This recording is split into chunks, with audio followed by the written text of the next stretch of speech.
Like many of you parents, we taught our kids at a very early age to not call other people, especially brothers and sisters, by names. And one of the names that we came down hard on was if they ever called anybody stupid. That was something that we just had very little tolerance for. But as they grew, we found out that sometimes we had to chat with them to explain the distinction when somebody does something stupid. Because sooner or later in life, you see people doing stupid things. And they go, well, Daddy, and no, just because somebody does something dumb doesn't mean you're allowed to call them that, to call them stupid. Stupid comes from a Latin word, stupidus. It's pretty close. You didn't know you were that close to being able to speak Latin, did you? Well, it comes from the word stupidus, and literally it means struck senseless. Struck senseless. That's the literal translation. Think for a minute. What is the stupidest thing, the most struck senseless thing that we do? What is the stupidest thing that humans do? Well, when you think about it, isn't sin the dumbest thing in the world to do? Any sin. Even if you remove the issue of eternal life and eternal death, which you can't, and we don't, but you just take the violation of God's law, any law, it's just dumb. Sin is dumb because it hurts. It always hurts. If we were to brainstorm here and sit down and think about all the possible scenarios that involve sin and what people do, how many would we come up with? And would any of them be inconsequential? Would there be any sin that we could come up with and end up scratching our heads and say, well, I don't see how that damages anybody in any way at any time? No, every single sin has some level of damage, either sooner or later. It's there. So if it's that damaging, I guess the only conclusion we can come to is that it's dumb to sin. It really is. It's just dumb to sin. And we look at the troubles in the world. We look at the troubles in people's lives. We see past troubles in our own lives, maybe current troubles in our own lives. And we can generally see that sin is at the root of it. Now, you might say, well, I think this one was just because of bad judgment. But how much bad judgment in life stems from sin at one time or another? It's just there. And since we live in a world of sin, it's all around us, every day, all day long. Sin is inevitably something that you just can't escape saying that, well, sin is pretty stupid. And humans are just sort of dumb that way, it seems like. You know, I'm not wanting to call anybody names, but it just is that way. Probably there's not a person in here who has not at some time in our lives been on our knees before God asking his forgiveness and thinking about what we did and telling ourselves, that was so stupid. Why did I do that? Why in the world did I say that? Why did I think that? Why did I do that? And you kick yourself.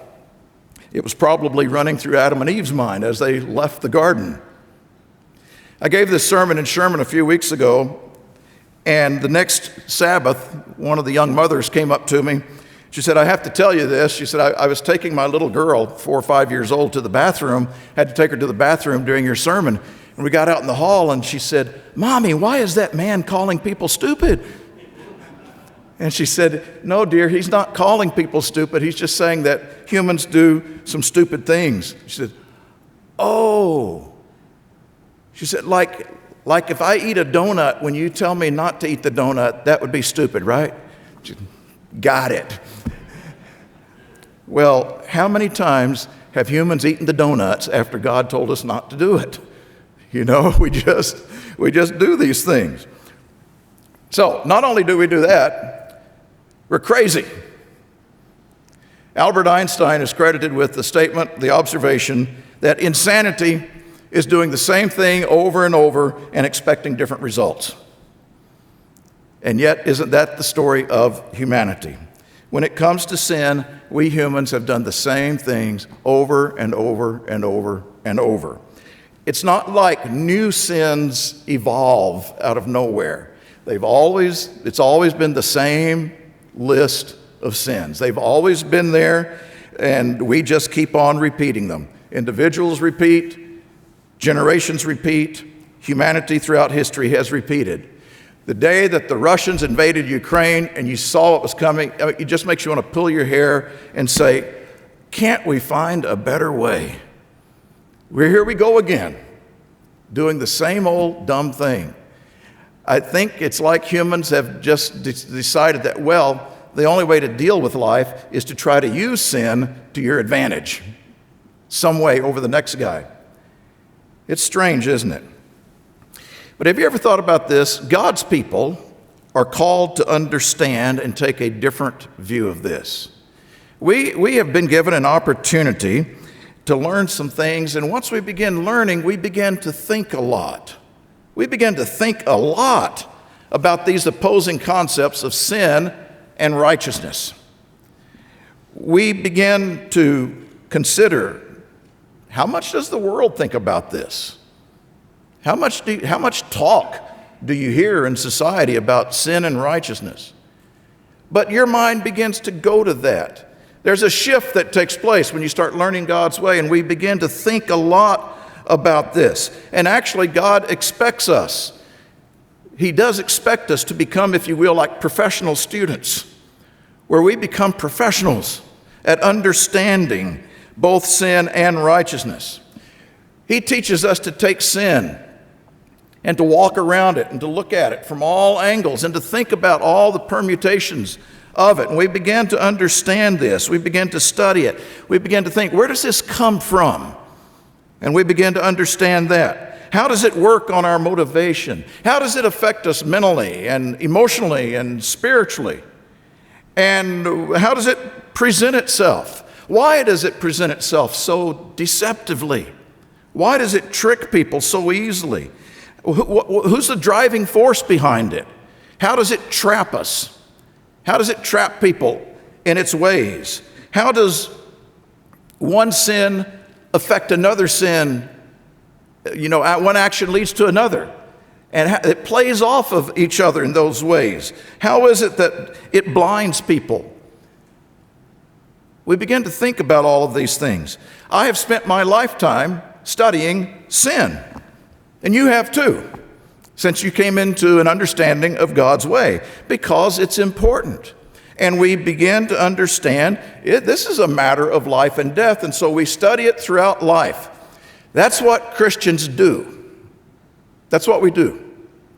And simultaneously, God wants us to become experts on righteousness.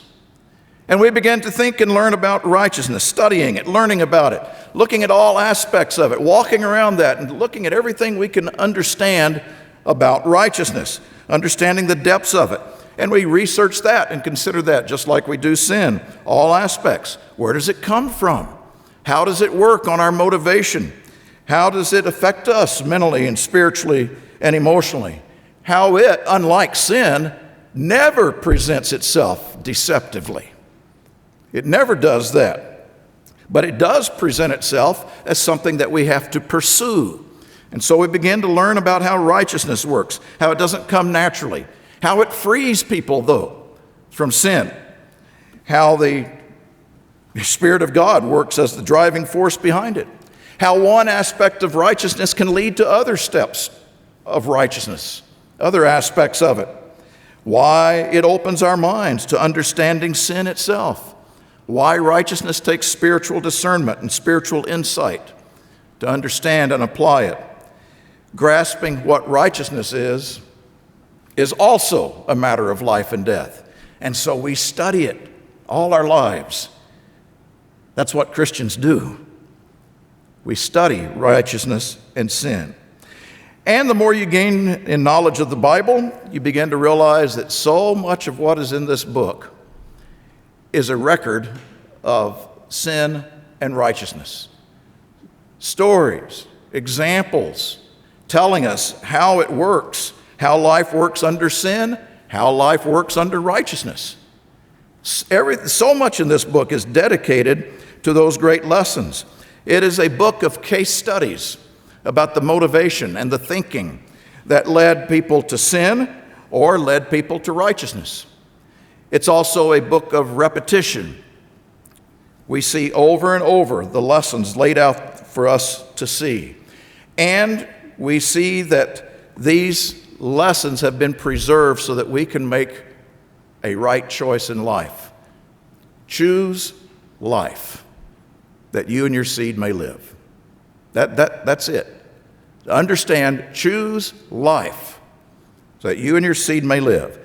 Any other choice is what?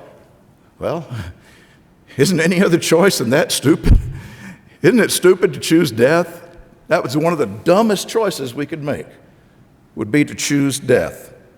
When you study this book and comprehend the impact of sin and righteousness on our lives now, to say nothing of the future, but even the impact on our lives now, the understanding heart realizes that the only smart way to live is the way of righteousness, and the only sane thing to do is to stop sinning.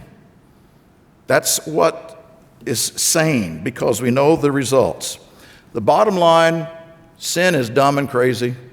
Righteousness is smart and sane. Now, the Apostle Paul understood this very well.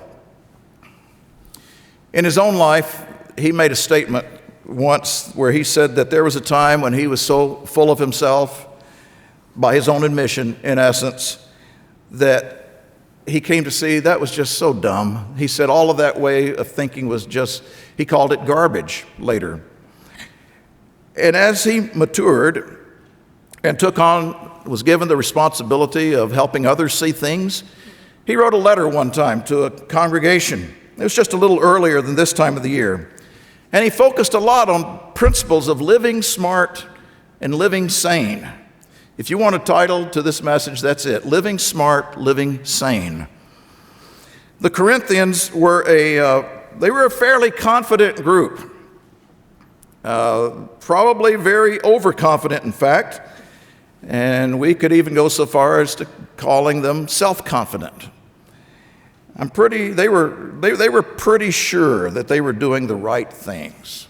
They were very secure in their understanding that we are doing the right things.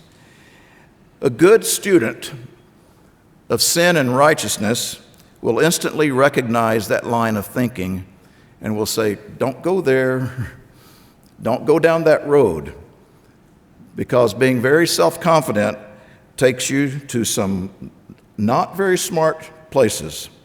In 1 Corinthians 10, Paul spent some time exploring and explaining something about the nature of sin. And he pulled out as a teaching lesson, he used a number of, he approached this from a number of different ways throughout the book. But he used in this chapter a history lesson about the church's ancestry. And he reviewed 5 things that caused Israel to be overthrown in the wilderness.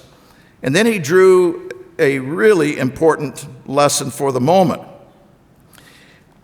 Paul also made the point that these things were preserved for us. They were preserved for us. But we also know that just because a lesson is preserved does not mean that the lesson is learned, does it? Sometimes it's preserved, but that doesn't mean that it's learned. Smart people try to learn from other people's mistakes, though, don't they? They are observant. They are to learn from other people's mistakes. We're all going to make plenty of our own, but we also want to learn as we watch other people make their own mistakes. It's sort of crazy not to, isn't it? Isn't it sort of, since I'm throwing around words like dumb and stupid, isn't it sort of dumb to look at somebody's bad example and say, yep, that's what got them in trouble, and then turn around and do the same thing ourselves? That's not too smart, but it happens. The thing is, we humans tend to be better students after we have exercised the wrong choices a lot of times. It's easier to do it afterwards than before, it seems. It's easy to look back. It's easy to look back and say, oh yeah, that's what I should have seen. That's what I should have done back at that point. You know you are maturing when you can catch yourself, when you learn to catch yourself before reaching the point of decision.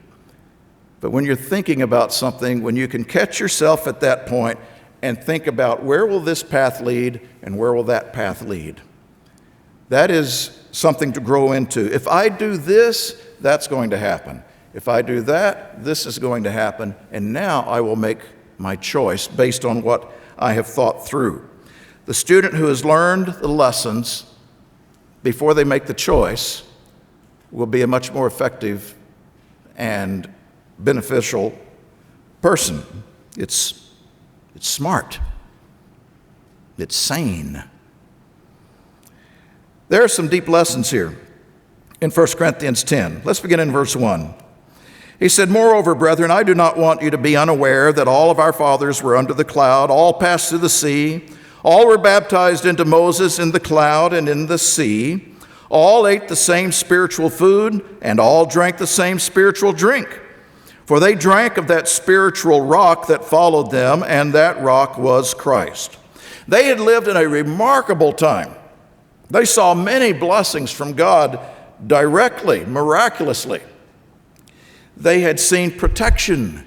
They had been given guidance. They had been given sustenance. They had seen forgiveness, deliverance, and he had clearly intervened to demonstrate to them that he was there. He was on their side. He was right there for them, and he could control their lives for the best. And this was better than anything they could have ever have hoped for.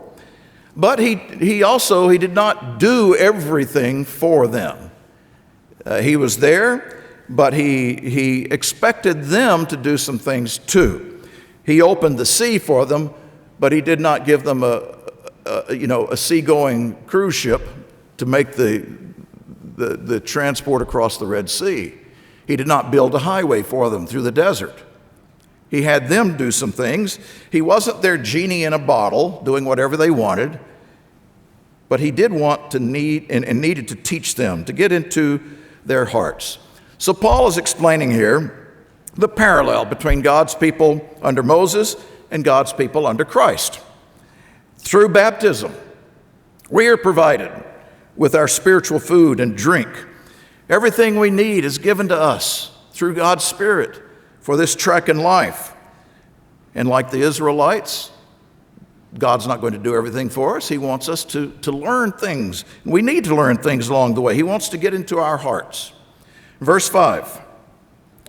"But with most of them, God was not well pleased, for their bodies were scattered in the wilderness.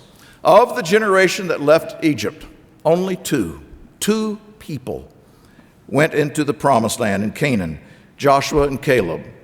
The rest were scattered in the wilderness. They died off. They didn't lose their eternal lives, but they lost their physical lives.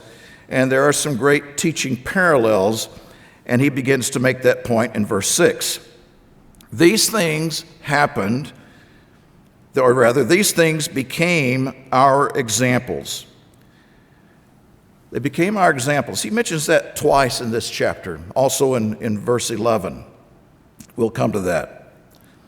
So what happened? These things that happened. What happened? The first thing he says is to the intent, this is the first of 5 things, that we should not lust after evil things as they also lusted, and do not become idolaters, as were some of them. As it is written, the people sat down to eat and drink and rose up to play. Nor let us commit sexual immorality, as some of them did. And in one day 23,000 fell. Nor let us tempt Christ, as some of them also tempted, and were destroyed by serpents. Nor murmur, as some of them also murmured, and were destroyed by the destroyer. So 5 things here: covetousness or lust, idolatry, immorality, tempting God, or testing God, it can be rendered, straining his patience, and murmuring, grumbling. Now, I think it's wonderful that we can read this and realize that I'm so grateful that humanity has progressed so far and grown so much in our understanding of how life works that we've learned these lessons and we don't have to deal with these sorts of things anymore like they did back then. I speak as a fool. No, we read this, you read these things and you sort of wonder, why are we dealing with the same things today? Why is humanity dealing with the same things today? When Paul wrote, he was talking about things that had happened about 1,400 years before. And he was telling the Corinthian church, these lessons still apply. We're reading this nearly 2,000 years after Paul wrote it, and we're thinking 3,400 years later, and nothing has changed. It's the same things. 3,400 years later and nothing has changed. Humanity is struggling with the same things today. And it's pretty much the same things I struggle with too. Fall into these categories. What was it Einstein said? Insanity is doing the same thing over and over and expecting different results. You know, it's sort of crazy, isn't it? Now, are these the only 5 things that will cause somebody's downfall? Of course not. But I think it's probably a pretty good bet that virtually all the things that people do in sin will probably fall under and stem from these 5 broad areas of life. These are common today. They've always been common. And there are a lot of lessons. You've probably heard sermons given on each of these over the years. There are a lot of lessons to each. You can go back and study the historical account, and I will leave that to you or leave it for another time. But I want to focus on what follows. There is a bigger, overarching lesson that Paul addresses that we need to consider. Beginning in verse 11, he repeats, "Now all these things happened to them as examples, and they were written for our admonition." They weren't written just to make the Israelites look bad. The only reason why they were written and preserved was so that there would be a record for us to learn from. They were written for our admonition, our teaching. Heard something about teaching in the sermonette. This was written so that we could learn, on whom the ends of the ages have come. Therefore, now the word therefore, anytime you see that, it basically means based on everything that has been said before, we conclude. So what do we conclude from all of this in the first 11 verses? Therefore, let him who thinks he stands take heed lest he fall. This is the overall lesson. Yes, each one of these sins has its own temptations and dangers and things that we have to guard against. But there's a bigger lesson that Paul is pointing out. He said the big thing in here, and actually when you look at the historical count of all of those 5 things that were listed, all of them point as their source to this that's mentioned in verse 12. Let him who thinks he stands take heed lest he fall. What is the single word that you can use to describe that? What is the single word that would describe a person who thinks he stands and is not considering falling? I think that word is presumptuous. Presumptuous, being presumptuous. The condition, it's a condition. Presumptuousness itself is not a sin, it's a condition that opens the door to sins. The Corinthians, for example, like the Israelites, they were being presumptuous. They were presuming that their thinking, that their approach was right. As he addressed in the earlier column, they were doing things that Paul said, no, that is not right. But they thought it was. They were assuming it was. They were presuming they were right in the decisions they were making, presuming they were spiritually astute, and that they were standing tall. Yes, sir, we're doing fine.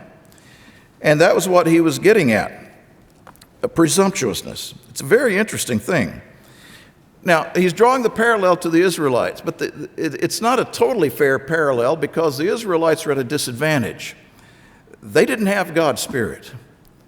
They didn't have much background at all. And in a sense, you could say they were spiritual amateurs. They were foolish, yes, but they were also pretty shallow in their experience and in their understanding. You might say, well, they spent 40 years wandering. Shouldn't they have been smarter at the end of the 40 years? Well, you could probably argue that way, but, without God's Spirit, we don't get a whole lot smarter when it comes to sin. Humans generally just don't do that. They could have learned, should have learned, but their spiritual senses were not sharp. They were not attuned. They were at that disadvantage of not having the Spirit of God. They were not mature, and they were spiritually blind. There's an example of this, though, of how that presumptuousness could affect them. In verse 9, it talks about one of those things that they fell into was tempting God, testing God. Let's go back to, keep your finger here, let's go back to Psalm 78. Psalm 78 is a really interesting chapter. It's a historical chapter of Israel and what they went through. And it's so interesting to see in Psalm 78 what it says about tempting God. In verse 17, we read, "But they sinned even more against him by rebelling against the Most High in the wilderness. And they tested God." They tested God in their heart by asking for the food of their fancy. Yes, they spoke against God. They said, "Can God prepare a table in the wilderness? Behold, he struck the rocks so that the waters gushed out and the streams overflowed." Okay, well, can you give bread? Can you provide meat?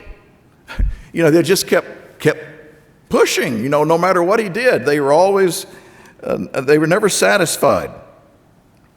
Therefore the Lord heard this and was furious. So a fire was kindled against Jacob, and anger also came up against Israel, because they did not believe in God and did not trust in his salvation. Verse 41. Yes, again and again they tempted God and limited the Holy One of Israel. The Jewish translation says they set bounds on the Holy One of Israel. They did not remember his power, the day when he redeemed them from the enemy. And it goes on to describe that. And then in verse 56, it repeats again, "Yet they tested and provoked the Most High God and did not keep his testimonies." Now, tempting and testing is usually manifested in one of two ways. One is pushing at God by just continuing to disobey, by flagrant disobedience. God says to do this, nope, I'm not going. You just keep pushing. And that's one of the things that is talked about here. The second one is also mentioned here, and that is putting God on trial. When we put God on trial, now, it's one thing to ask God questions. It's another thing to question God. There's a distinction. It's one thing to ask God questions. We can always ask God questions.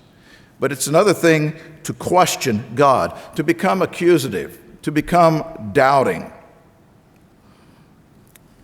What did they do?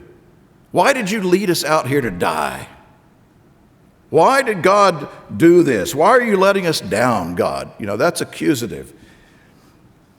And putting God on trial is something that humans can do. It's really good to remember, if we ever put God on trial, he gets to cross-examine. There's a time when he gets to cross-examine. Job found that out, didn't he? And we don't do too well when we're cross-examined by God, I don't think. But let's go back to verse 15. Here's one of the situations where we see a lesson about presumptuousness. In verse 15, it recounts the time. It says, "He split the rocks in the wilderness and gave them drink in the abundance like the depths. He also brought streams out of the rock and caused waters to run down like rivers." This actually happened 2 times in Israel's history. Once was right at the beginning in Exodus 17, at the beginning of their wanderings. And again, a second time in Exodus 20, near the end of their wanderings. Now, in the details of what happened, these two times of splitting the rock and bringing water out, in the details of that, there are some striking similarities. They needed water. They were given water. And the rock was struck, and there was a miracle. But in the first situation, Moses strikes the rock, and water comes out. 4 decades later, very similar circumstance, God tells Moses, do the same thing, except this time Moses was really ticked. He was really upset with the people. Moses had gotten near the end of his tolerance level with them, and you read in Numbers 20 and verse 10, Moses called them together at the rock, and he said, "Hear now, you rebels, must we bring water for you out of this rock?" And he strikes the rock twice with his rod. And water came out. God gave them water. But then God speaks to Moses. Now, the first time Israel was testing God, but the second time there's a big story here about Moses tested God. Moses tempted God. God spoke to Moses and Aaron and said, "Because you did not believe me, to hallow me in the eyes of the children of Israel, you shall not bring this assembly into the land that I've given them." In the first instance, Moses had acted in full obedience to God. In the second instance, he was presumptuous. He was presumptuous. He took credit to himself, did not point people to God. He acted in anger and frustration. And here's the thing, Moses was not an amateur. The children of Israel, you could say, well, they stayed amateurs. Moses was not an amateur, he was a veteran. But he fell into presumptuousness, and that made him fall into a sin, and he paid a dear price for it. Now, with God's Spirit, Moses learned. Moses grew. The Israelites, without God's Spirit, kept repeating the same mistakes over and over with succeeding generations. As you read through the history of Israel, through Joshua, Judges, Samuel, Kings, 800 years of repeating those same things. Without God's Spirit, we stay at an amateur status. We stay at a low level, a low grade of spiritual understanding and performance. But even with God's Spirit, we have to grow and we have to mature. And actually, the story of, if I can interject here, the story of Corinth is encouraging that way because the Corinthians did grow. They learned. And with God's Spirit, they matured. And they did just that. It's a great example of presumptuousness and how it can affect a nation, how it can affect just one person or two people, a small group. And it doesn't matter where we are, presumptuousness can really take over a person. It can really lead them down a wrong path and do some bad things. So this concept of amateurs and veterans, where are we today? Where are we today? We're in an interesting time in the modern history of the church. The church has changed a lot just in my lifetime, and there are others here who've been around a lot longer than me. We've been through a lot, and by and large, we are a church made up primarily of veterans today. We're not amateurs. You look at the church, and there are a lot of people who've been around for a long time. Sometimes I look back and I remember the day we walked into services for the first time in Houston, Texas in 1963. There were over 300 people there. We walked into that church, and that church had only been established 7 years earlier. There were, I don't know exactly how many, Mr. Salyer may know more, there were maybe a dozen baptized people when it started. However many there weren't many baptized when that little church was started 7 years earlier, but it had been growing like crazy. So when we got there, so many people were like us. They were brand new. They were walking in. They'd only been there for a short time. They were coming in. And spiritually, brand new to the truth, or else pretty new. Everybody was young spiritually. Everybody was young spiritually. A new person comes into the church today, as Mr. Jones was saying, and they walk in and they are surrounded by veterans. They're surrounded by people who've been around for a long time. And that is so good. That is so helpful, because they see people who have, they've learned, they've been through a lot. They've gained wisdom, they've gained understanding. They can mentor, they can set examples, they can talk about life. Back then, you met somebody in the church who had been in the church for 7 years, and you thought, whoa, they're a grizzled old veteran. Today, we look at somebody who's been in the church 7 years and think, well, yeah, you're coming out of being a babe in Christ. It's just a different perspective, than it was back then. Back then, you'd say, wow, you've been in the church 7 years. You must know everything. Some thought they did. They tried to tell others. Maybe good intent, but wasn't always wise. The church was full of amateurs in that sense. So much was new to everybody's understanding, plus everybody's experience. We were all experiencing walking this way of life, but at a very young age. Even the ministry was young, physically young and experientially young. We were all having to grow together. A few weeks ago, Mr. Franks was in Sherman. He came up and talked to my dad. He was talking to him for a while. And Mr. Merle Cunningham walks up, and he starts talking. And I looked at Mr. Franks and said, do you realize there's almost 200 years of life between these two men? 193, 196. 189 years of living between two people. More important than that, though, there's well over 100 years of conversion between those two people. Between two people. Merle and my dad remembered meeting each other at a combined Houston-Dallas Spokesman Club meeting back in the 60s. They were young in the faith back then.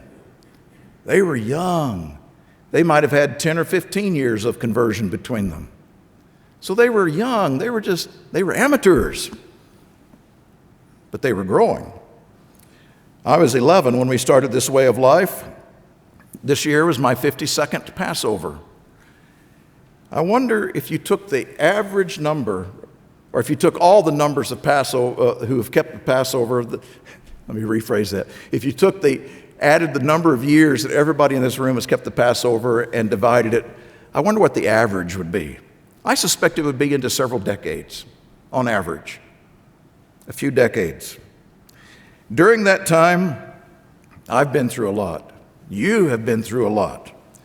We've seen a lot. We've all been battle tested. We've learned a lot of lessons. We've seen a lot of people stand faithful. Sometimes we've wondered at those who fell in faithlessness. We've marveled at the spiritual strength of many, and maybe wondered at the spiritual weakness of others, unexpectedly sometimes.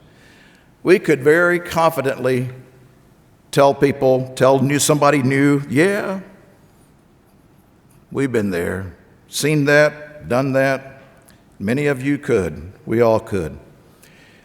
So we could say, well, we've got this thing down pat now, don't we? We've got this way of life. We know the ropes. We've got it down pat. Well, if we think that way, we would be walking down a line of, dare I say it, dumb thinking. It's not smart to go down that road. You know what the biggest danger is for veterans? I think one of the biggest dangers for veterans, and it's a danger for everybody, of course, but this danger does not distinguish between amateurs and veterans. It just doesn't. It's the same danger that Paul was pointing out to the Corinthians. He who thinks he stands just needs to be careful. Take heed. Think about that. Being presumptuous, presuming. What does presumptuousness look like? What does that mean? How does it manifest itself? Well, it's defined in the dictionary several ways, and they're all related. One dictionary said it means overstepping bounds, taking liberties, sort of like Moses did. Moses he acted, he was mad, he was frustrated, and he acted in anger, and he overstepped his bounds. Presumptuousness is also defined as being too bold or forward, taking too much for granted, being overconfident. Thirdly, going beyond what is right or proper because of an excess of self-confidence or arrogance. Presumptuousness comes from the Latin verb presumere, pre meaning before, and sumere meaning to take before, to try to get something before we're ready, to take for granted. It means to base an opinion or knowledge that we have, or to base an opinion on knowledge that we have and stick to it. This is what I know, this is what I believe, this is where I am, this is what's right. People who are presumptuous usually find out later, oh, I wasn't right. I wasn't right. That's the biggest issue in life. Closely related to it is assuming, presuming, and assuming. They have slight differences of meaning. I won't go into that, but Moses was a veteran. Moses was a veteran, but in that moment, he just assumed too much, took too much on himself, and he was suddenly, in his anger, presumptuous. He was presumptuous. It cost him. It cost him something dear, something he had longed for and wanted to see for decades. He really wanted to go to the promised land. And even when he repented, as he did, and asked God to let me enter the promised land, God said, no, not this time. You might think, well, why was God harsh? Why was he, Moses was sorry. Why didn't God just let him go in? Because God wanted something to really go deeply into his heart. God was more concerned about Moses entering eternal life than he was going into the promised land. That was more important. And so he left Moses that way, and it was designed, God's decision was designed to strengthen Moses' life, to strengthen his understanding. But it was through a lesson. Let him who thinks he stands take heed. Stop, think. Be smart. Don't be crazy. Take heed.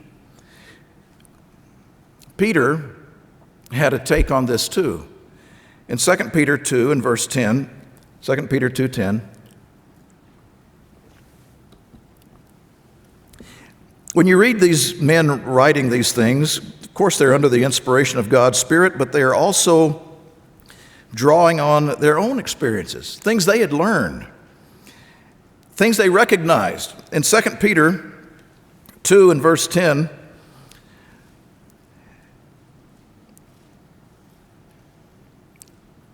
well, let's read verse 9, and it's breaking into a thought, but we'll just pick it up in verse 9. Then the Lord knows how to deliver the godly out of temptations. We're going to come back and see that in a moment. And to reserve the unjust under punishment for the day of judgment, and especially those who walk according to the flesh in the lust of uncleanness and despise authority. You know, you may be recalling several of those 5 things we read in 1 Corinthians 10 that tripped up Israel. They trip up a lot of people. Lust of uncleanness, despise authority. He said, they are presumptuous, self-willed. Self-willed based on having a high opinion of self, not humble. And that it ties in with being presumptuous. They are not afraid to speak evil of dignitaries. It all spills over. One thing leads to another in terms of behavior. These are interesting words from Peter because we're pretty sure Peter understood presumptuousness. Peter understood presumptuousness. He too had learned some lessons, some hard lessons about that very thing. And as a result, Peter could spot it, and Peter could warn about it.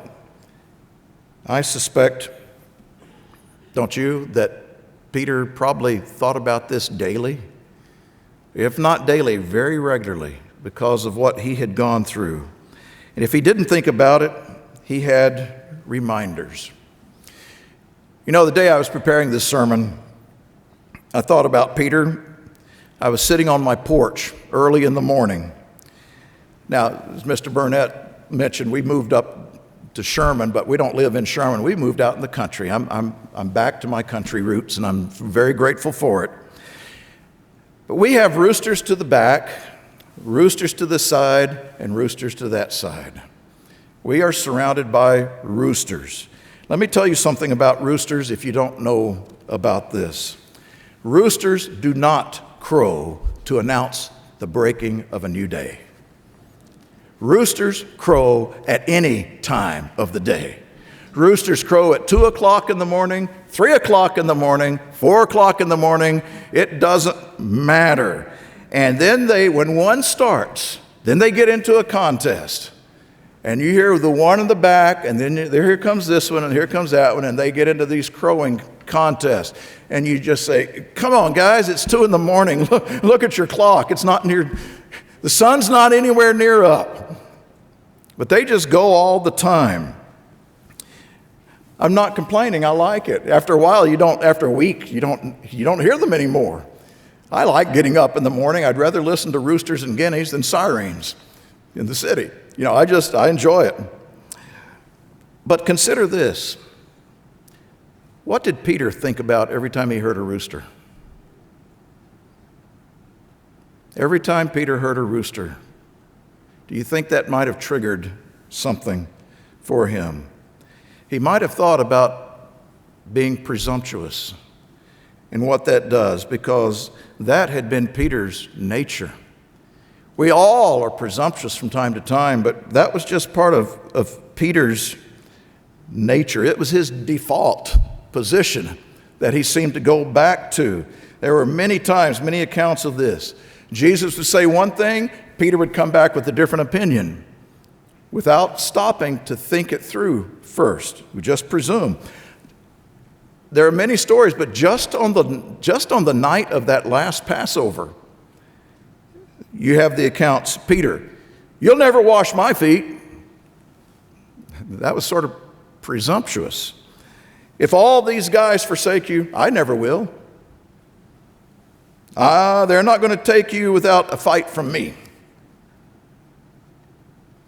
Amateur mistakes. Amateur mistakes. Dumb mistakes. Insane. Wouldn't you say it's insane to argue against the Christ? That's not a smart thing to do, but it came so naturally because it was self-reliance. It was self-reliance instead of God-reliance. It was self-will. When Peter wrote this, I think he wrote it because he understood it. He had learned it, and now he was teaching what it meant. You know, in Luke 22, did Peter remember this? Luke 22, it says, the Lord said, Simon, Simon, indeed Satan has asked for you that he may sift you as wheat. But I have prayed for you that your faith should not fail, and when you have returned to me, strengthen the brethren.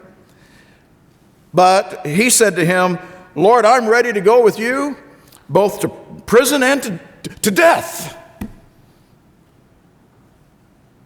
And then Jesus said, Peter, I tell you, the rooster shall not crow this day before you will deny 3 times that you know me. Matthew adds more to that account. In Matthew's account, it said, Peter answered and said, even if all are made to stumble because of you, I will never be made to stumble. It's like, I can see these other guys. I know him and I know him. I can see him stumbling, but I never will. Jesus said to him, assuredly, I say this night before the rooster crows, you will deny me 3 times. And Peter comes right back. And Peter said to him, even if I have to die with you, I will not deny you. And so said all the disciples. Presumptuousness in one person like it can attract a crowd. It can attract a crowd. It can gather a head of steam because it's appealing. Nobody wants to think of themselves as being able to deny Christ. And thinking we are strong enough to stand is, that's easy for us to go to. That it helps our ego. Nobody wants to look at themselves and say, yeah, I can see I could really, oh boy, I could go down that road. No, all the disciples said that. Peter, here's what happened with presumptuousness in Peter's life. He missed the warning from Christ. It made him miss the warning, but he didn't miss the deceit from within. Presumptuousness got the best of him. Think about it this way. If you're living smart spiritually, when you hear Christ say, "You will all forsake me," what would be the smart thing to reply with?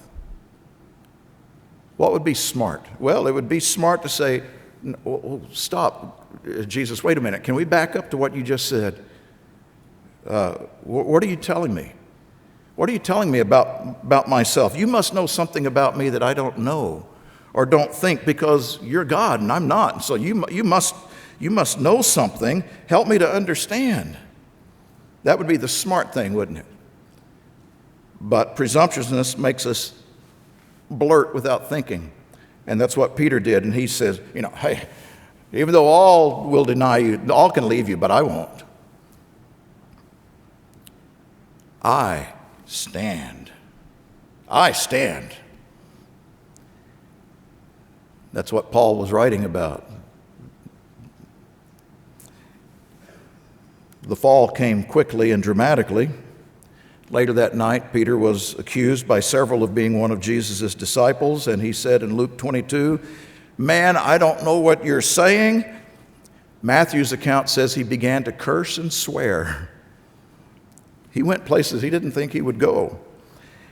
And it says, immediately while he was still speaking, the rooster crowed.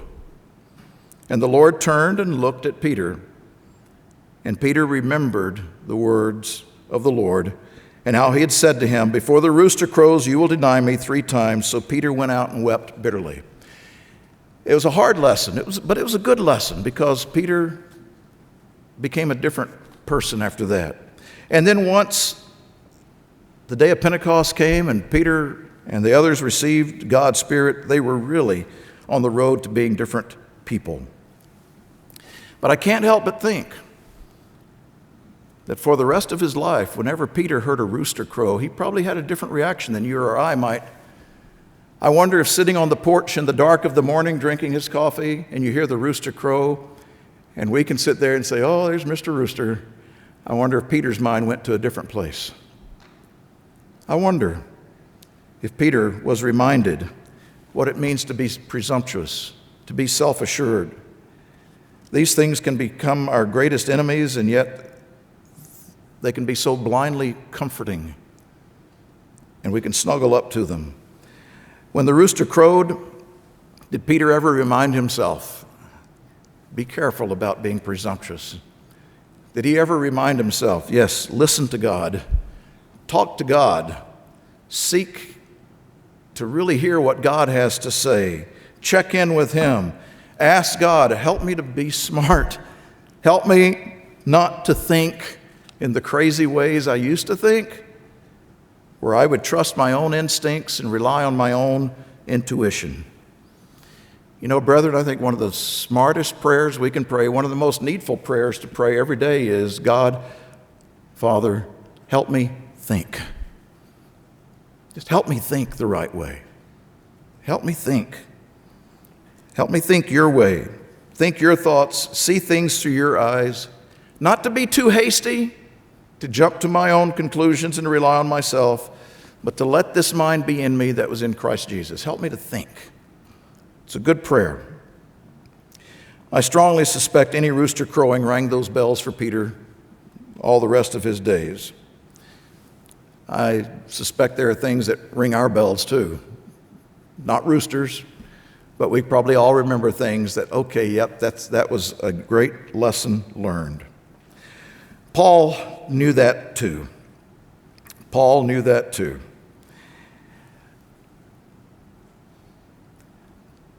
But you know, there's another side to it. I think maybe Peter also was reminded about the fact that God is there and God will guide and God will take care of you. This is something that Paul wrote about. Paul had also learned to live smart and sane. Going back to 1 Corinthians 10, Paul ends this on a very encouraging note, a tremendously encouraging note. And those who are veterans of God's way of life can attest to this. You can understand this and attest to it and believe it with all your heart. In verse 13, he says, no temptation has overtaken you, such as is common to man. But God is faithful, who will not allow you to be tempted beyond what you are able, but with the temptation will also make the way of escape, that you may be able to bear it. There will be temptations, there will be tests. The world is full of it. We live in the middle of it. And this verse is really important in a couple of ways. It's important to know that no temptation has come over us that everybody else doesn't have to deal with. These things are common. There's no need to think that we're alone. There's nothing but such as is common to man. Let me illustrate this quickly and why it's important. I thought of this verse a few weeks ago on a Sunday afternoon driving home, and I turned on NPR and was listening to a podcast called The Hidden Brain. It's a very interesting program that they have. And this particular show was on how to be a resilient human being. How to be resilient. They were doing an interview with a lady named Dr. Lucy Hone, who lives in New Zealand. And she was telling the story about how she was researching resilience, and particularly in terms of working with the military, because soldiers are often in situations in life where they really need to be resilient with all the stresses they face. And then in 2011, while she was in the middle of her studies, the Christchurch earthquake hit in New Zealand, killed 185 people, and she found herself counseling a lot of people about how to be resilient during that tragedy. And then in 2014, 3 years later, her best friend's daughter, and her 12-year-old daughter, Abby, were all killed instantly by somebody running a red light. And now she went from being a counselor to needing counseling. And she knows whereof she speaks when it comes to dealing with tests and trials and temptations. After hearing this podcast, I went to watch one of her TED Talks. She referred to that during the podcast. You can find it by searching TED Talks and looking up Lucy Hone, H-O-N-E. At the beginning of her TED Talk, she did something that was so effective, and I would like to do the same here. Now, this may be a little sensitive, and I don't want to open, any wounds, but I ask you to do this in order to make a very important point about 1 Corinthians 10. I'm going to list some conditions in life, and I would like to ask you to stand if any of these conditions apply to you. If you have ever had to suffer yourself or have lost a loved one due to a long-term illness, such as cancer or heart attack, would you stand? If you have ever lost a loved one due to an accident or war or some kind of sudden tragedy, would you stand? If you have ever had to cope either with yourself or with a loved one, with mental illness or suicide or Alzheimer's or dementia, would you stand? If you have ever had a miscarriage or abortion or struggled with infertility or lost a child, would you stand? If you have ever lost a relationship with someone you truly loved, ever had your heart broken, ever been through a divorce, suffered loss of a friendship, would you stand? If you have ever lived through a natural disaster, been bullied, been fired from a job, declared bankruptcy, would you stand? Now, look around you. I will quote Dr. Hone, adversity doesn't discriminate. Adversity doesn't discriminate. If you are alive, you're going to have to, or you have already had to, deal with tough times. Thank you. You can sit. Here's something to think about as it relates to what Paul was saying here. No temptation has overtaken you such as is common to man. We're all in this together. We're all in this together. Dr. Hone went on to make the point, it's fruitless, it's a waste of time and energy to ask, why me? She said, it's pointless. And here's somebody who had suffered the worst of tragedies. She said, bad things happen to everyone. Now here's somebody looking at life's events and realize that, you can go down some paths of thinking that aren't smart. Here we are, though, we're going even deeper than that. We are looking at not just life's events, but we're also looking at sin. And we realize we can go down lines of thinking that aren't smart. It's not healthy. It's not good for us. And it's good for us, though, to know that we're not alone. We're all in this together. And not only that, but you're surrounded by others who have been down the road. They've walked through those valleys. They've seen those things. They've learned. We can help one another. We do help one another. We can support one another. It's like Mr. Jones was saying in the sermonette. This is one way we teach one another. When you talk to somebody and say, yeah, I've been in your shoes, you're veterans. That's how veterans can make a stronger church. Not like the Israelites who went down the road, why me? Why are you doing this to us, Moses? Why isn't God acting better? We're going to do it our way now. And then the next thing to remember, God is faithful. Smart Christians, sane Christians, study this, know this, and rely on this. They're not listening to the world, listening to God, trusting Him. When those times of doubt flit into our minds, we go back to where we ought to be and realize God has been down that path too. If God and Jesus Christ had been sitting here in this audience today, they would have stood with you. God lost His Son. God watched a lot of things happen. Christ was tempted in every point, as we are, but without sin. He lived smart. He lived sane. God knows how much we can endure. We don't. He knows the route He's taking us. And if we are smart and sane, we will trust Him. Trust Him deeply. Let's end with Psalm 19. Psalm 19. It's one of my favorite hymns for both the melody and the words.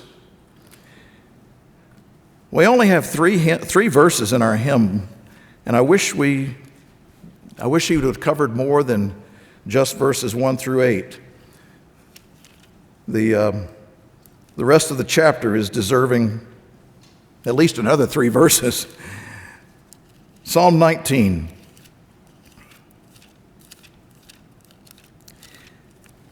And verse 7. Well, I'm sorry, let's skip ahead. Verse 12. Who can understand his errors? Well, God's people can. With God's Spirit, we understand our errors and we learn.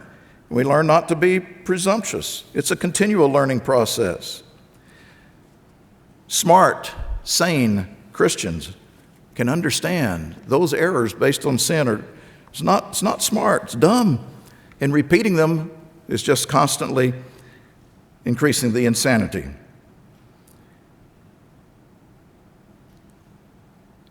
Cleanse me from secret faults. Keep back your servant also from presumptuous sins. Let them not have dominion over me. Then I shall be blameless, and I shall be innocent of great transgression. Let the words of my mouth and the meditation of my heart be acceptable in your sight, O Lord, my strength and my Redeemer. Verses 12, 13, and 14. Let this be our quest. Let this be our goal, this our pursuit. That's smart. That's sane.